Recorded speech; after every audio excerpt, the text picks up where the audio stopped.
nightmares in my head, I fear that the thoughts build up until I can't hear, that my mind fills up into a creature, and it haunts me somewhere much deeper. Anxiety, filling up every space, no privacy, and silently, it could build and build until you...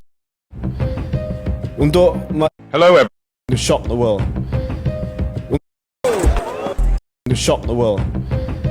Untuk makluman pendengar di Spotify, penonton di YouTube dia nampak lah. Ini adalah gambar. Tan Sri, can you tell me who is in the picture?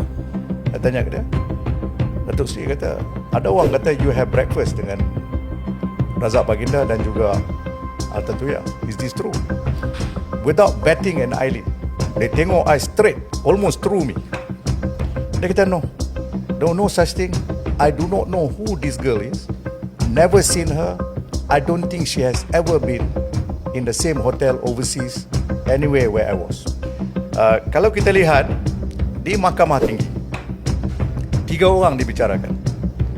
2 yang dikatakan membunuh, 1 dikatakan abetment, iaitu Razak Baginda. Di akhir kes pendakwaan, Razak Baginda kesnya dibuang, tidak ada enough evidence dia katakan. Yang 2 lagi iaitu Sirul dan Azilah dipanggil pembelaan mereka dan didapati salah throughout the trial. Jadi mustahak nama Datuk Seri Najib pun tak keluar langsung. Zero. She is my girlfriend, but she is someone I will never show to my boss. I tanya, who is your boss? Dia kata, Datuk Seri Najib. Dia kata, can you imagine I introduce this girl to my boss? I will be embarrassed. Okey, katakanlah kita jelas bahawa Azilah dan Sirul yang bertanggungjawab. Nobody's disputing that here. Even Australia pun setuju. Let's say kita setuju dan kita yakin bahawa tidak ada keterlibatan Datuk Seri Najib langsung dalam kes ini. The question still remains, pasal apa 2 orang ini buat apa yang mereka buat pada Altan Tuya? It's Inspector, Corporal. Yes. Mesti ada arahan dari atas. Itu yang orang selalu cakap. Tan Sri Syafi, saya ada bukti Datuk Seri Najib kenal Altan Tuya. This is a world exclusive. We're going to shock the world.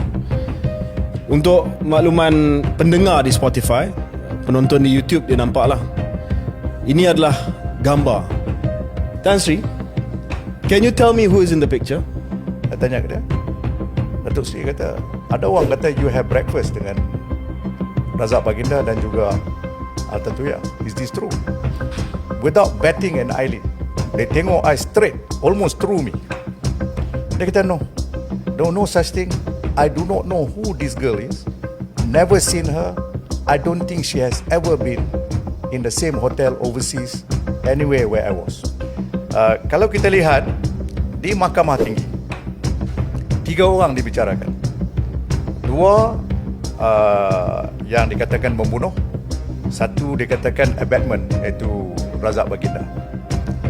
Di akhir kes pendakwaan, Razak Baginda kesnya dibuang, tidak ada enough evidence dia katakan. Yang 2 lagi iaitu Sirul dan Azilah dipanggil pembelaan mereka dan didapati salah throughout the trial. Jadi mustahak nama Datuk Seri Najib pun tak keluar langsung. Zero. She is my girlfriend, but she is someone I will never show to my boss. I tanya, who is your boss? Dia kata, Datuk Seri Najib. Dia kata, can you imagine I introduce this girl to my boss? I will be embarrassed. Okey, katakanlah kita jelas bahawa Azilah dan Sirul yang bertanggungjawab. Nobody's disputing that here. Even Australia pun setuju. Let's say kita setuju dan kita yakin bahawa tidak ada keterlibatan Datuk Seri Najib langsung dalam kes ini. The question still remains, pasal apa 2 orang ini buat apa yang mereka buat pada Altan Tuya? It's Inspector, Corporal. Yes. Mesti ada arahan dari atas. Itu yang orang selalu cakap.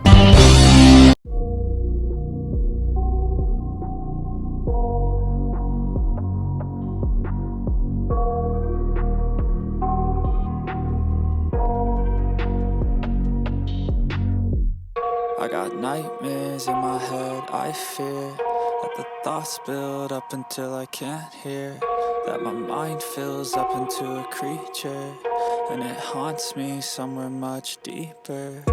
Anxiety, filling up every space, no privacy. And silently, it could build and build until you... Salam sejahtera Malaysia. Denyut nadi suara rakyat bergema di channel ini. Sebenarnya, apa yang Isyam Jalil mau? Apa terjadi sebenarnya kalau UMNO berpisah dengan DAP? Sebenarnya apa yang DAP buat dengan UMNO? Sampai Isyam Jalil buat dakwaan kononnya ada orang UMNO, pemimpin UMNO yang lebih DAP dari DAP. Apa sebenarnya maksud Isyam Jalil ni?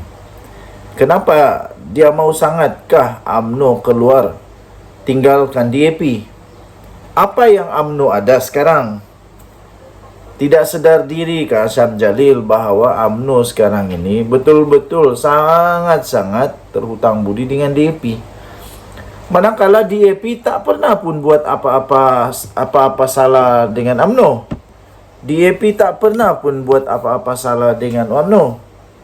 DAP tidak pun pernah bising-bising sekarang dengan UMNO. DAP tidak pernah kacau pun undang-undang UMNO. DAP tidak pernah pun kacau perlembagaan UMNO. Jadi apa masalah UMNO sekarang ini dengan DAP? Kalau DAP, kalau UMNO mau keluar tinggalkan DAP, pada pendapat saya dipersilakan. Cubalah keluar daripada DAP. Tinggalkan DAP kalau berani. Kita tengok apa yang Isyam Jalil dapat kalau UMNO tinggalkan DAP. Makna kata simple. Kalau UMNO ikut cakap Isyam Jalil keluar daripada DAP, tinggalkan DAP, makna kata UMNO terpaksa untuk keluar daripada kerajaan perpaduan. UMNO kena game sendiri. Tahu tak UMNO sekarang hanya ada orang macam melukut di tepi gantang. Jadi kena sedar dirilah. Yang peliknya, kenapa asyik-asyik saja DAP yang salah? DAP diam-diam, DAP juga salah. DAP diam-diam, DAP juga salah. UMNO kalah, DAP salah. UMNO berpecah, DAP salah. Apapun semua salah DAP. Sedangkan DAP tidak buat apa-apa pun. Aduh, pelik. Apa masalah dengan DAP? Hairan betul. PAS pun. Persoalannya, kenapa PAS dan UMNO dan Bersatu takut sangat dengan DAP? Ada apa dengan DAP? Apa yang takut sangat dengan DAP? Rasanya DAP pun parti macam biasa juga. Parti seperti parti yang lain juga. Tak ada pun terlalu ekstrim. Saya nampak DAP tiada pun ekstremis dalam DAP. Tiada ekstremis dalam DAP. Dan DAP setakat yang saya tahulah sampai beberapa tahun ini, belum ada lagi dalam DAP ini yang kena siasat kerana ada kenyataan-kenyataan berkaitan dengan 3R. Tiada. Yang selalu kena siasat dengan 3R ini Muhyiddin, Hadi Awang, Sanusi daripada Perikatan Nasional. Jadi saya pun hairan macam mana Isyam Jalil takut sangat dengan DAP. Isyam Jalil bagusnya keluar sajalah daripada UMNO. Letak jawatan saja dari UMNO, keluar dari UMNO. Tidak payah tunggu Zahidah Hamidi untuk pecat. Tidak payah. Kalau sudah tidak ngam dengan UMNO, pergilah masuk PAS, masuk mana-mana. Ikutlah macam Anwar Musa. Tapi Anwar Musa tunggu dulu sampai dia kena pecat kan? Tidak. Okey. Jadi Isyam Jalil tidak payah tunggu sampai kena pecat. Cepat-cepat keluar dari UMNO. Kalau tidak suka dengan kepimpinan UMNO sekarang, lebih baik keluarlah dari UMNO. Keluar dari UMNO, buat parti sendiri, lagi bagus. Jadi sebenarnya kalau UMNO keluar dari DAP, UMNO dah jadi kosong. UMNO jadi kosong, tak ada apa-apa, kuasa tiada, apa-apa pun tiada. Jadi pembangkanglah dengan 26 kerusi saja. Kuat tak kuat, tak pastilah. Kuat juga, tapi PAS lebih kuat dari UMNO, Bersatu pun lebih kuat dari UMNO agaknya. Jadi UMNO kalau dia keluar dari kerajaan, dia tidak dapat apa-apa pun manfaat. Yang dia dapat, dia jadi pembangkang. Jadi itulah, kalau dia mau keluar daripada DAP, dia mau tinggalkan DAP, pada pendapat saya, pada hemat saya, tinggalkan sajalah. Tidak ada masalah. Datuk Seri Anwar Ibrahim tidak tergugat apa-apa pun. Tidak tergugat apa-apa. Mungkin Datuk Seri Anwar Ibrahim kena ucap terima kasih kalau UMNO keluar kerajaan. Sebab senang sikit kepala dia. Senang sikit untuk atur jawatan, kan, untuk orang bakal kabinet. Dan Nadi Suara Rakyat bergema di channel ini. Baik.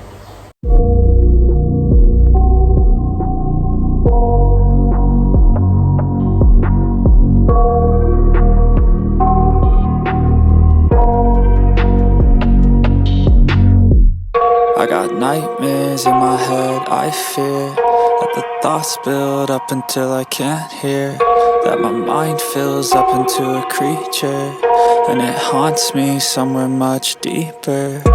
Anxiety, filling up every space, no privacy. And silently, it could build and build until you Salam sejahtera Malaysia, denyut nadi suara rakyat bergema di channel ini. Tiba-tiba saja Mahathir meroyan habis. Mahathir meroyan habis. Dia kata punca UMNO kalah kerana DAP. Cermin dulu diri tu. Cermin dulu diri tu. Mahathir lupakah sebenarnya bahawa Mahathir ada peluang jadi Perdana Menteri untuk kali kedua pun kerana adanya belas kasihan dari DAP. Ingat Mahathir boleh jadi Perdana Menteri ke kalau tiada DAP? Ingat Mahathir boleh berkuasa lagi ke kalau tiada DAP? Dulu Mahathir dapat berkuasa pun kerana dia bekerjasama dengan DAP. Tak pernah fikirkah Mahathir bahawa dia sangat terhutang budi dengan DAP? Yang mempertahankan Mahathir dulu pun DAP juga. DAP yang setia sampai kepada penghujung Perdana Menteri ini, Tun Mahathir menjadi Perdana Menteri kedua. Apapun terjadi, DAP tetap setia, tetap sokong Mahathir. Semua orang keluar, daripada PKR keluar, DAP tetap setia. Bersatu waktu itu dibawa oleh Muhyiddin untuk telah menyebabkan Mahathir tumbang. Dan akhirnya dipecat pula dari Bersatu lagi tu. Tapi DAP tetap kekal bersama PH. Tetap kekal. Jadi Mahathir rasanya lupa bahawa dia terhutang budi dengan DAP. Jadi sebelum nak coretkan apa-apa, Mahathir cerminlah diri sendiri dulu. Ini yang disarankan sendiri oleh Saredzan untuk menyarankan kepada Mahathir untuk cermin diri sendiri dulu sebelum cakap apa-apa. Dr. Mahathir perlu untuk mencermin diri sebelum mendakwa sokongan orang Melayu kepada UMNO semakin merosot kerana bersekongkol dengan DAP, kata seorang ahli parlimen daripada PH. Kenyataan itu dipercayai merujuk kepada kekalahan calon BN kepada PAS pada pilihan raya kecil PRK Kemaman 2 Disember yang lalu. Ahli parlimen Bangi iaitu Saredzan Johan turut menyarankan agar Mahathir menjawab persoalan yang sama berkaitan Parti Pejuang yang pernah diterajuinya. Adakah itu juga kerana DAP? Mahathir kalah teruk dalam PRU, langsung tak dapat pun satu pun calon dia tak dapat deposit tau. Kata Sarezan, daripada mengulas tentang kemerosotan sokongan orang Melayu kepada UMNO, lebih baiklah Tun Mahathir cermin diri dulu. Mengapa partinya sendiri semasa PRU 15 itu tidak mendapat sokongan orang Melayu? Jawab Mahathir. Kenapa orang Melayu tidak suka Mahathir? Kenapa Mahathir tidak menang pun waktu PRU 15 itu? Bukan saja tidak menang, malah kalah teruk, memalukan, di tempat sendiri, di kubu kuat sendiri pun tak dapat deposit. Bagus lagi yang lain dapat lagi deposit. Mahathir tidak tahu. Kesian Mahathir, kesian sungguh. Jadi tuan-tuan dan puan-puan, bagaimanapun Sarezan memberitahu terdapat banyak faktor yang sebenarnya menyumbang kepada kekalahan calon BN kepada PAS. Antaranya Kemaman ini memang adalah kubu kuat bagi PAS. Cubalah lawan dengan Pakatan Harapan ke BN ke di tempat yang memang kuat BN. Kita tengoklah di sana lah, baru kita tengok. Ataupun di tempat yang bukan kubu kuat PAS, bukan kubu kuat BN, baru nampak siapa yang betul-betul menang. Menurutnya UMNO masih mendapat sokongan kuat pengundi Melayu, terutama di negeri-negeri selatan seperti di Negeri Sembilan dan Johor. Jadi di Johor, Negeri Sembilan masih kuat lah, UMNO masih kuat. Ada banyak faktor mengapa BN kalah di Kemaman. Jadi antaranya ia adalah merupakan kubu kuat PAS. Itu saja, bukan kerana berkurangnya sokongan orang Melayu kepada BN semata-mata, kepada UMNO semata-mata, tapi ada faktor-faktor yang lain juga. Okey, jadi persoalan yang paling hebat ialah kenapa Mahathir tidak cermin dulu diri dia, bahawa dia itu langsung tak menang. Silap-silap kalau ditambah semua, ditambah dia punya sokongan dulu, macam mana, macam apa, bukan, tapi sokongan Mahathir sikit lah, tak dapat pun dia punya deposit. Lepas tu baru dia cakap dia kalah di Langkawi sebab ada rasuah. Jadi bila kalah, carilah alasan, rasuah lah, inilah, itulah. Tapi bila orang kalah kata sokongan itu, sokongan ini, cermin diri dulu. Denyut Nadi Suara Rakyat bergema di channel ini. Jangan lupa tekan butang subscribe, like dan share. Bye. Salam sejahtera Malaysia, Denyut Nadi Suara Rakyat bergema di channel ini. Beberapa orang kawan tanya dengan saya, apa jadi kalau semua menteri UMNO letak jawatan? Pertama yang kita perlu tahu, di dalam UMNO hanya ada setakat ini 26 sahaja ahli parlimen. Dengan belas kasihan, bukan belas kasihan lah, tak elok lah kot pakai belas kasihan.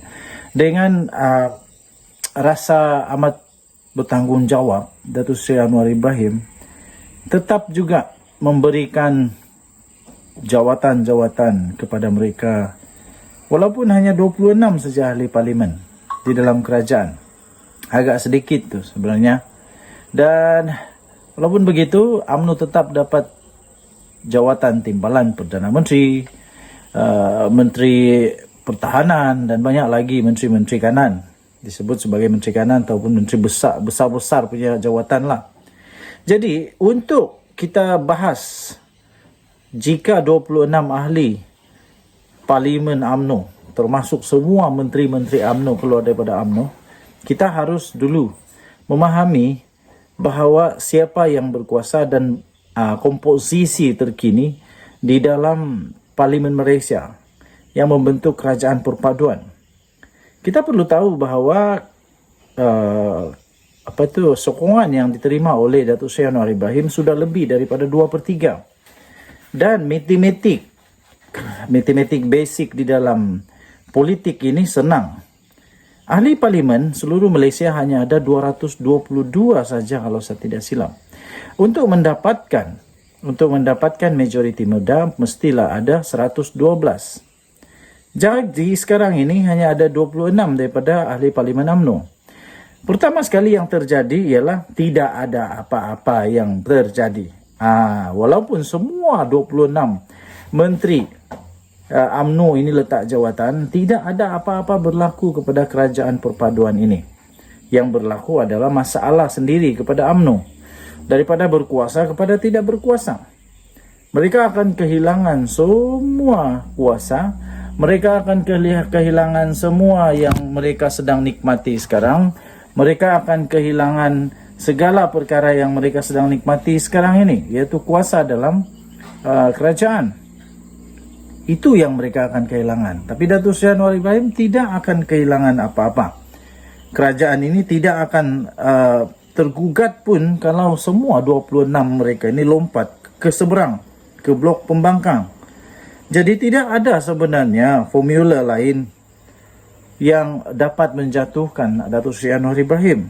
Ramai orang menyangka kalau UMNO keluar daripada kerajaan perpaduan, habislah Anwar Ibrahim. Tidak. Yang dapat manfaat bukan Anwar Ibrahim. Bukan Anwar Ibrahim, tapi seluruh rakyat pun akan dapat manfaat rasanya. Tapi tidak ada manfaat lah, tidak ada manfaat kepada UMNO, BN kalau mereka keluar. Jadi parti dalam Pakatan Harapan yang untung kalau mereka keluar, sebab semua akan diisi oleh orang-orang di dalam Pakatan Harapan. Jadi yang dapat habuannya adalah Pakatan Harapan lah. Jadi saya tidak fikir kalau betul-betul ahli-ahli UMNO, MP UMNO ini mahu lompat ke seberang.